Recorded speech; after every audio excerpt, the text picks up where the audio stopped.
I'm sorry for the background noise. We got the AC on. It's hotter than Satan's piss in here, so we're not turning the AC off. We're big, we sweat. Yeah. What's up, kinfolk?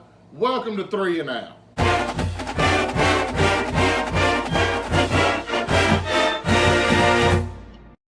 All right, first down.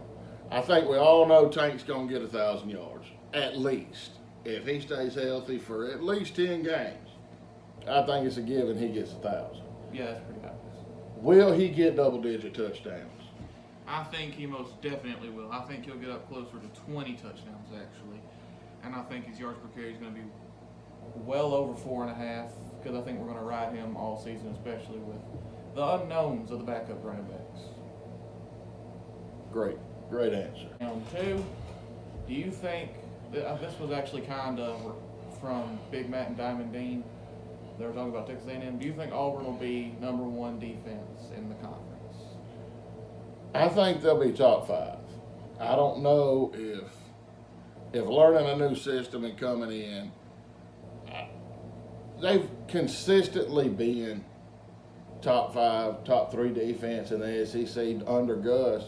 So they have the potential, but I don't know with them learning a new scheme and with this scheme being relatively unknown to all of us.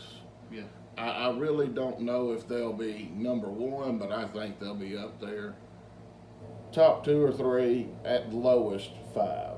Yeah, that's phenomenal. I'd love to have top 5 defense in the SEC as long as our offense is at least top 7 in the SEC. All right, third down. Does Bo last the whole season under center? Is he the starter all season? I think, barring injury, it's probably is. And I just think that because Garnett, as we've talked about, overtime is very raw. Demetrius Davis, very young. I think he will next year be the starter. And unless Bo just comes out and stays Bo Keep, like Baby Fresh loves to call him, I think he'll probably stay the starter. I don't think he's going to be anything special, but you know, with his athleticism, he brings a lot of variety, and I just think he's more seasoned. Yeah.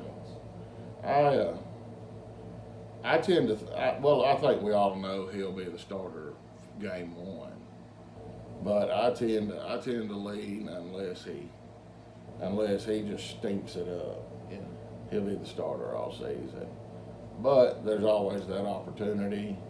Davis, Garnett can, you know, if he has a bad game, put that short leash on him. All right, and fourth down, do you think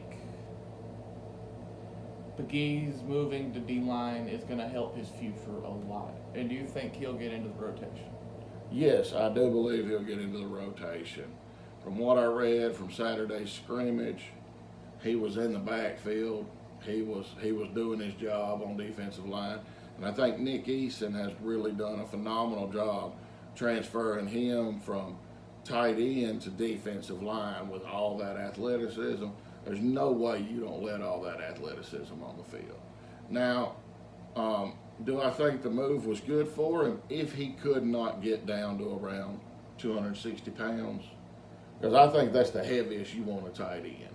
Yeah. It's right around 260. Unless they're Lee Smith. Yeah, I think he's like 280. Yeah.